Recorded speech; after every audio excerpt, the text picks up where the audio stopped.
চলে আসলাম বন্ধু, আজকে আমি কোচের বান্ধব। তো আমরা ভূতনি বাসিন্দা, মানে ভূতনিতেই বসবাস করি। আজকে এখানে দেখা গেল কি নদীর যা অবস্থা, খুব খারাপ অবস্থা। এই দেখে তো বাড়িতে রাত্রে ঘুম হবে না, কারণ যা দেখছি তার জলের স্রোত, জল বাড়ছে অনেক পরিমাণে। এবং যা কাটছে এটা হচ্ছে পশ্চিম রতনপুর এবং খাসমহলই বলে। তো এখানে অনেক বাড়ি ঘর ছিল, সব অসহায় হয়ে সব বাড়ি ঘর ভেঙে সবাই নিয়ে চলে গেছে। কারণ এর আগের বছরও প্রচুর কেটেছিল, যেটা হচ্ছে 2024-এ প্রচুর কেটেছিল, তার থেকে এইবারটা বেশি কাটছে। হ্যাঁ, প্লাস ভূতনিতে বন্যা হয়েছিল 2024-এ, সেটা তো সবাই জানেন, সেটা অজানা কেউ না। কিন্তু এইবারও জল যেভাবে বেড়েছে এবং নতুন বাঁধের পাশে যতটা জল এসেছে, ধরা যায় 6 ফুট জল উঁচুতে আছে। যদি বাঁধ ভেঙে যায় ভূতনিবাসীরা আবার ডুববে। এর মানে 2024-এ যে যত পরিমাণে জল হয়েছিল তার থেকে বেশি পরিমাণে জল হবে, সেটা তুলনা এখন বলতে পারছি না কি জল হবে কি হবে না। কারণ যেই পরিমাণে জল বেড়েছে অবশ্যই ভূতনিতে জল হবে যদি বাঁধ ভেঙে যায়।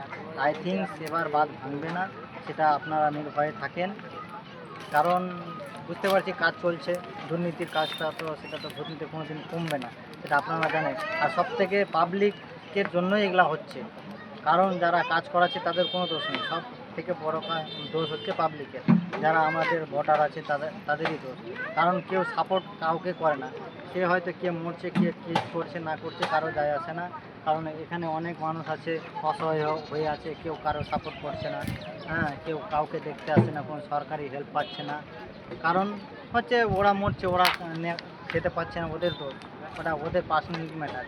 কিন্তু এখানে ওরকম না, এখানে সাপোর্ট করতে হবে।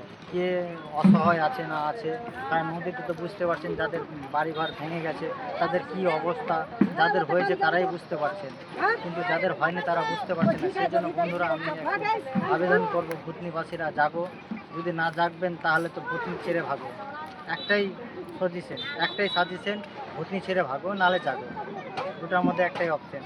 আপনারা দেখে যেতে পারেন, কারণ এটা ভূতনি পশ্চিম রতনপুর এবং খাসমহল, আপনারা আসতে পারেন, দেখে যেতে পারেন। কারণ আমি মিথ্যে বলছি না, সত্যি বলছি। কত বাড়ি অসহায় আছে দেখতে পাচ্ছেন, কত পাবলিক আছে।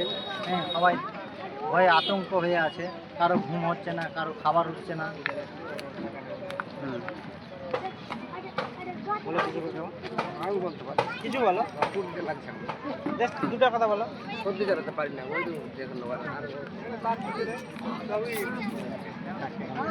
ওটা দিতে হয়ে যাবে।